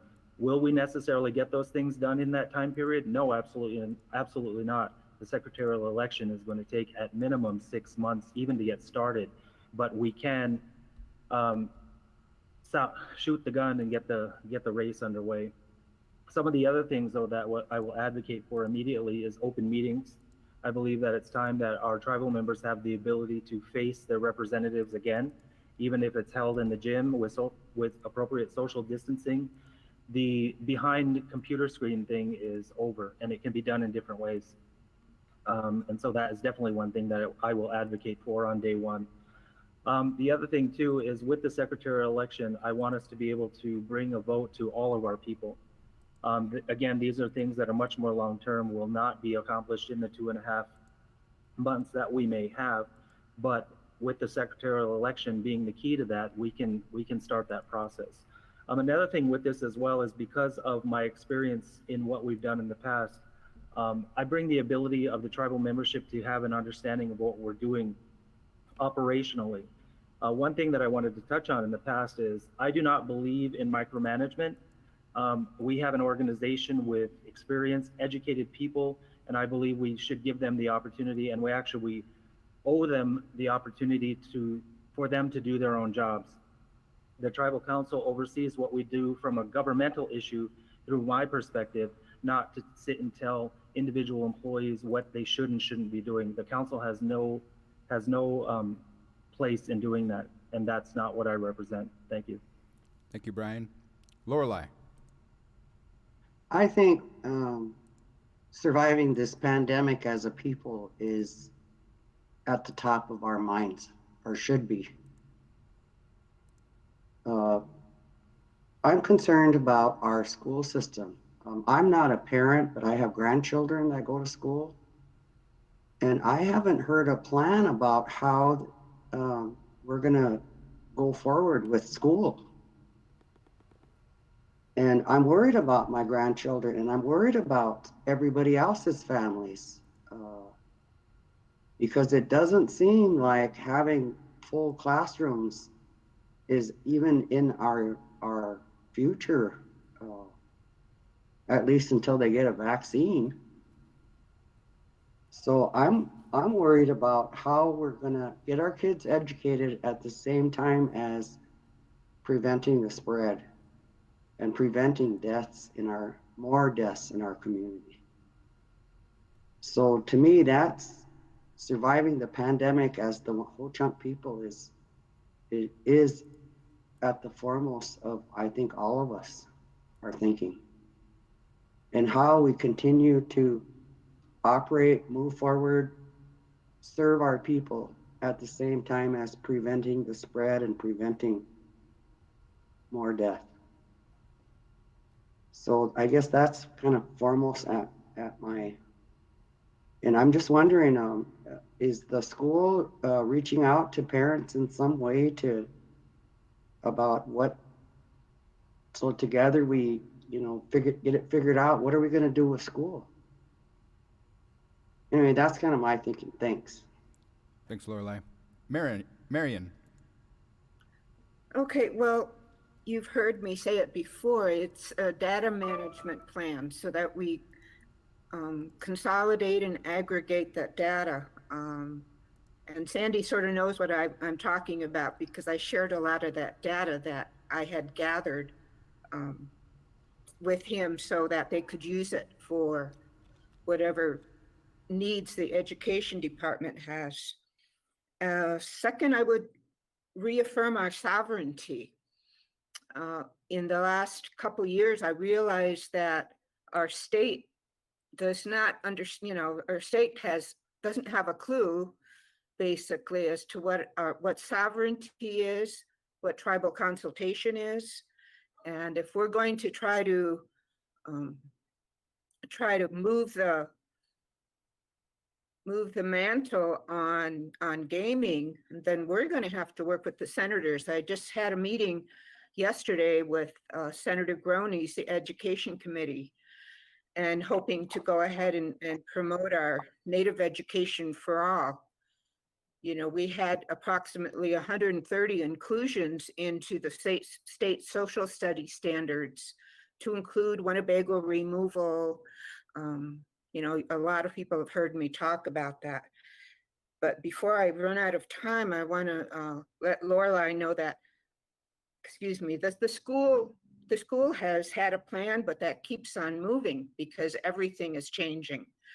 And I just got off the phone with our superintendent, Dan Farringer, and asked him to try and set up a meeting, a go-to meeting for our parents.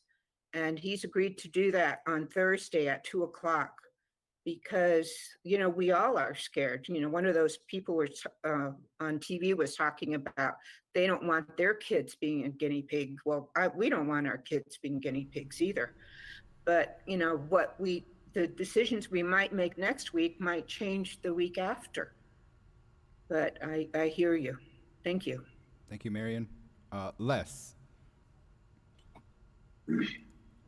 I touched on it earlier.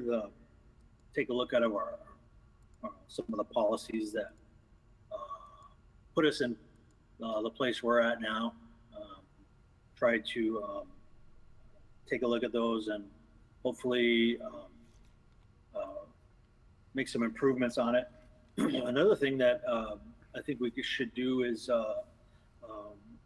and we were talking about this in our own program, is to put a line item into each and every budget within our organization, tribal organization, every entity for culture. There isn't any reason why that our culture programs, our language programs are not that are scraping for money. I think our tribal program is in our language programs, our cultural programs is a very important piece to some of the things that we're talking about. So we would have a line item in each of our programs in their budgets. So a certain portion would be going to that to conduct the services that they need and incorporating that into every one of our programs. and that we would, that is the biggest part, and that is the language and cultural preservation that we need to put in place. That is one of the most important things. And as for the, that would be, Lorelei touched on it. What is it? What is going to take place for, as far as schooling? Because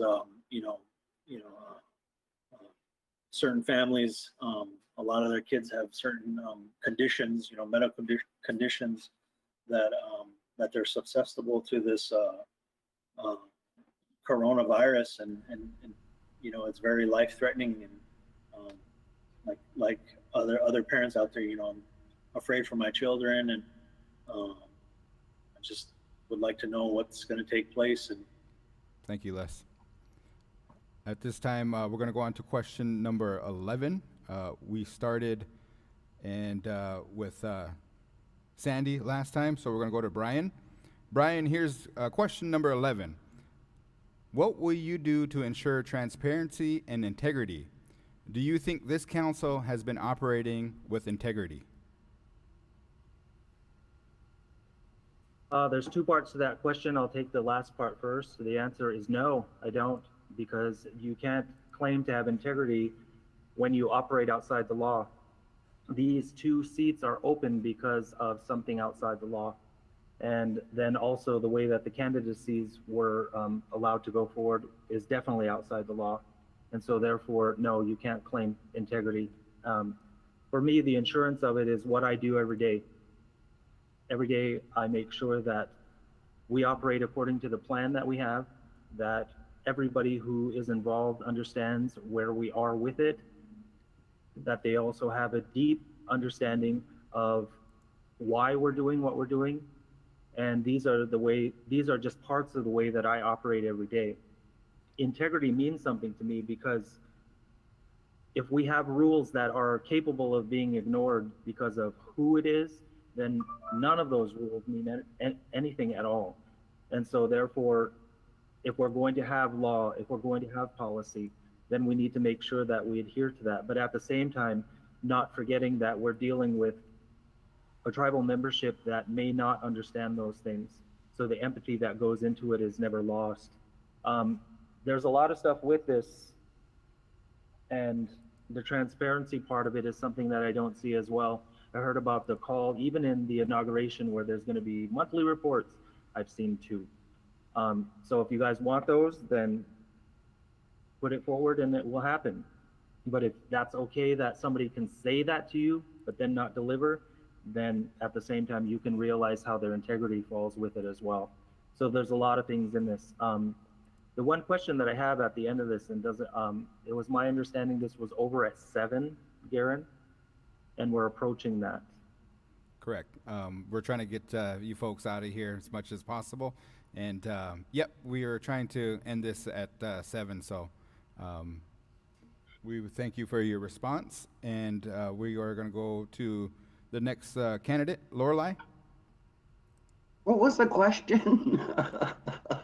What will you do? What was the question? Sure. What will you do to ensure transparency and integrity?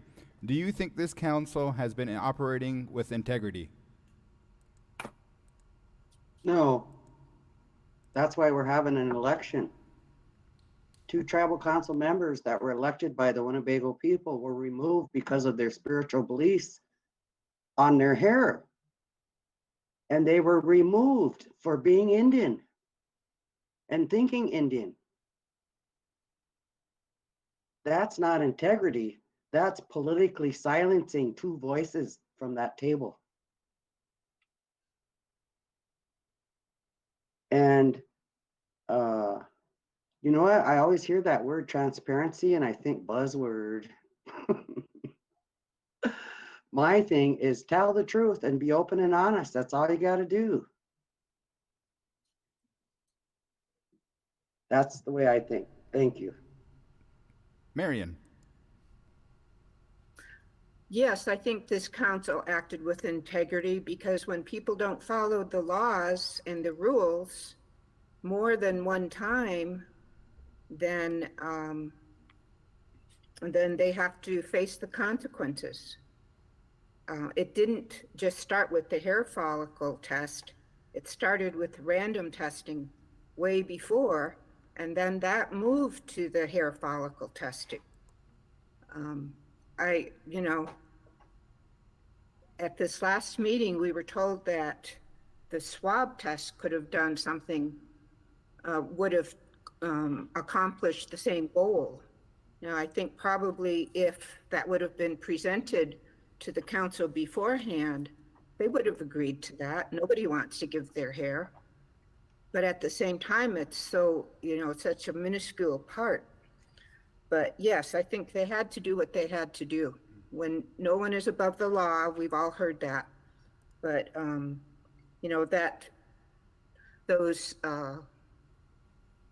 those mistakes were made a couple of times before when people who didn't live on the reservation were tried to put on the ballot. So, and let me move to the transparency piece. It is a buzzword, but it's important. And that's part of the reason why we have such a divide in our community, because there isn't that transparency, not only from the tribal council part, but from all of our entities. I can say the school is involved there too, because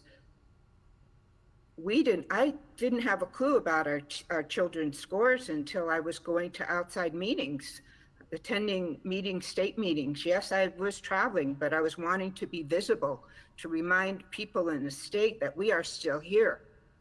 A lot of other people have said this is one of the things that how we do it. So yes, we need transparency in every entity on the reservation. Thank you, Marian. Les. At 7, do I still have to answer?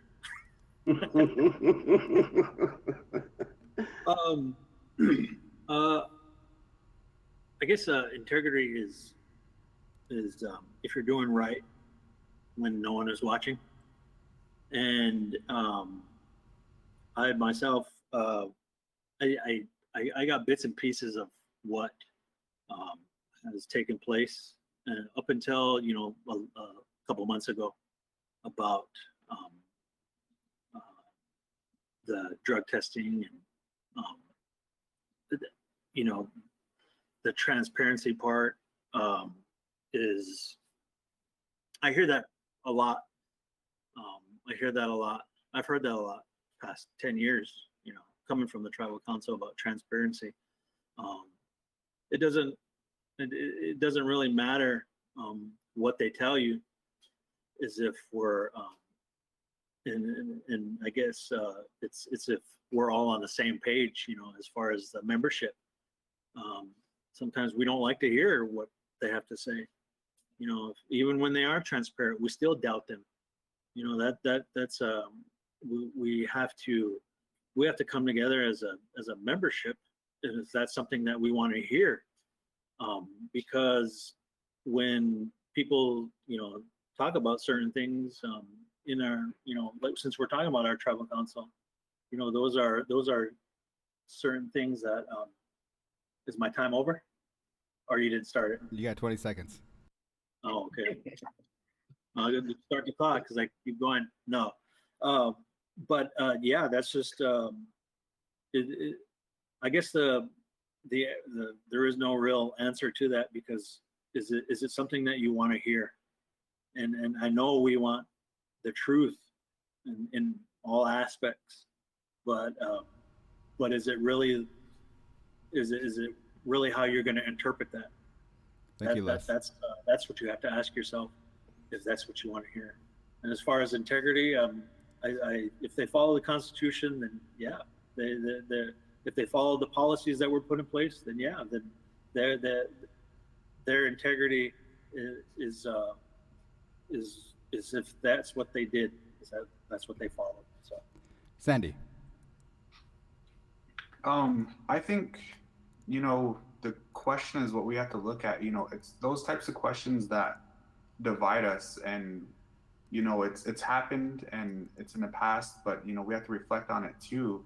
And I think we got to look deeper into the question is, why did it happen?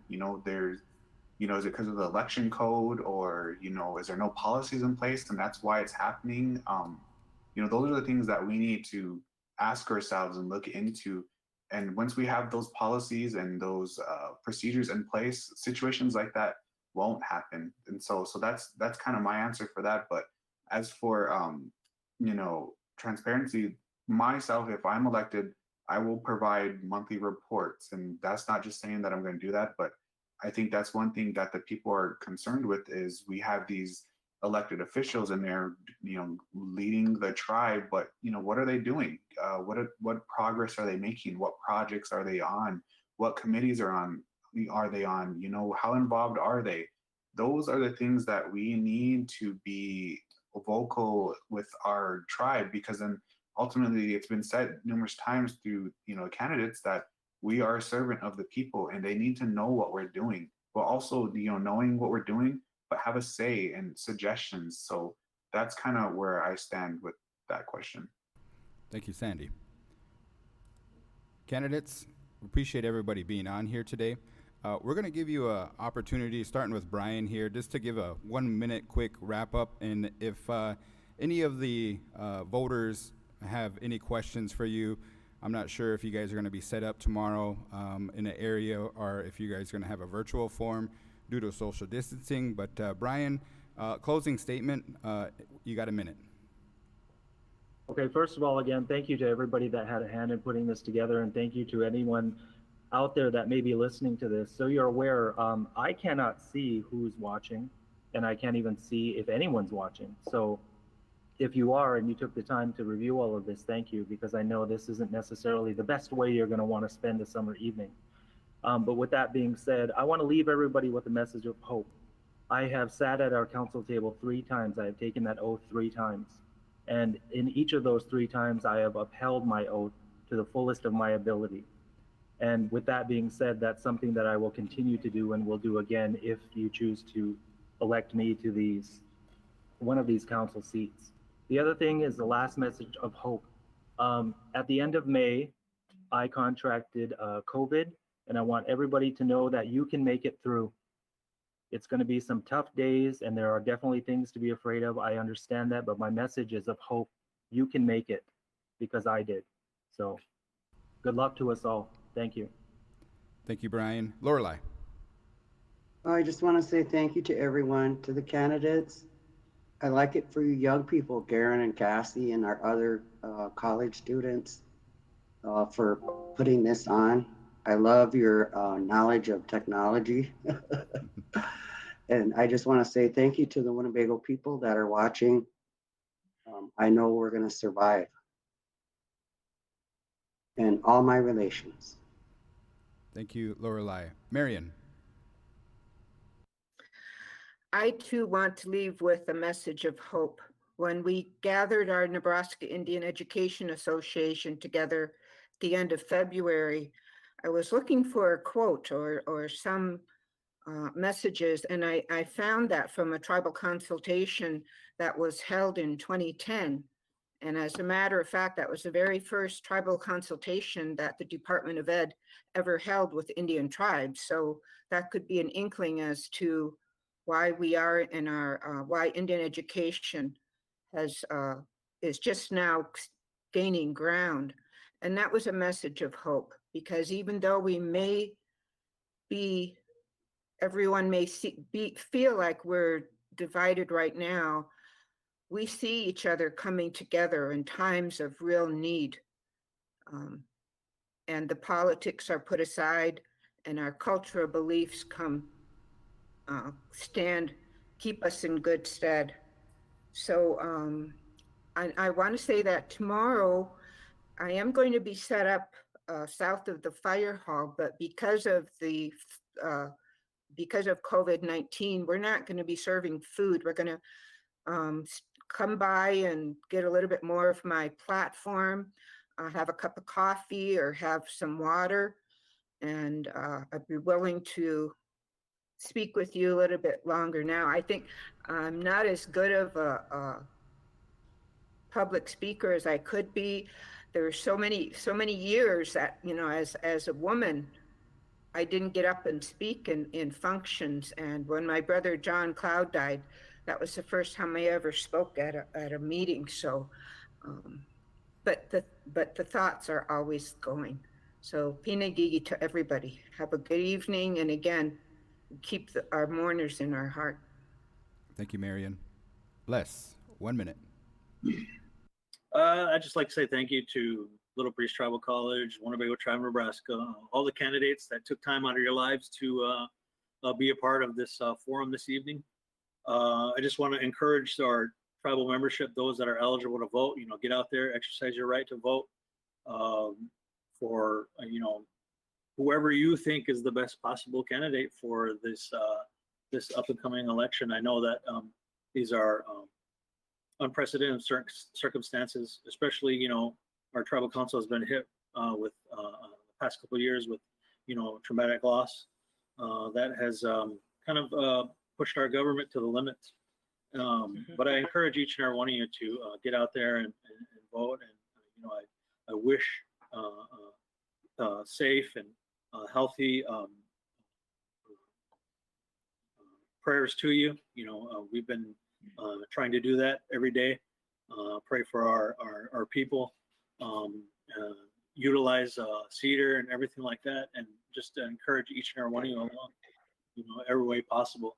But once again, I just want to say thank you and appreciate each and every one of you, and good luck to the candidates tomorrow, and God bless. Thank you. Thank you, Les. Sandy. Okay.